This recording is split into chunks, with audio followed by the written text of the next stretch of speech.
ஆமென், ஆமென். நல்ல கவனிங்க பிரியமானவர்களே. நீங்கள் இப்பொழுது இருக்கிற நிலைமையிலே இருப்பதை கர்த்தர் விரும்பல. நீங்கள் இப்பொழுது இருப்பதை காட்டிலும் பல மடங்கு ஆசீர்வதிக்கப்பட்ட நிலைமையில உங்களை கர்த்தர் வைப்பது தான் விருப்பம். அல்லேலூயா, ஆமென். மேன்மையாக வைப்பது ஆண்டவருடைய சித்தம். அதை முதலாவது தெரிந்து கொள்ளணும்.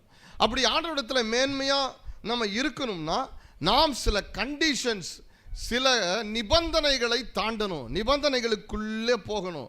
நிபந்தனைகளுக்குள்ளே போகாம ஒரு நாள் ஆண்டவரிடத்திலிருந்து நன்மையை, ஆசீர்வாதத்தை, பெருக்கத்தை, மேன்மையை, உயர்வை பெறவே முடியாது. ஆண்டவரே, என்னை எந்த நிபந்தனைகளுக்குள்ளும் என்னை நடத்தும், அதெல்லாம் நான் கடந்து செல்ல விரும்புகிறேன். ஆனால் ஆண்டவரே, நிறைவான பலனை நான் உம்மிடத்திலிருந்து பெற விரும்புகிறேன். நல்ல சாட்சியம் உம்மிடத்திலிருந்து பெற விரும்புகிறேன். அநேகருக்கு முன்பதாக என்னுடைய வாழ்க்கையின் முடிவில் ஆசீர்வாதங்களையும் நன்மைகளையும் அடையாளங்களையும் சாட்சிகளையும் வரும் சந்ததிக்கு வச்சுட்டு போக விரும்புகிறேன். ஆமென்.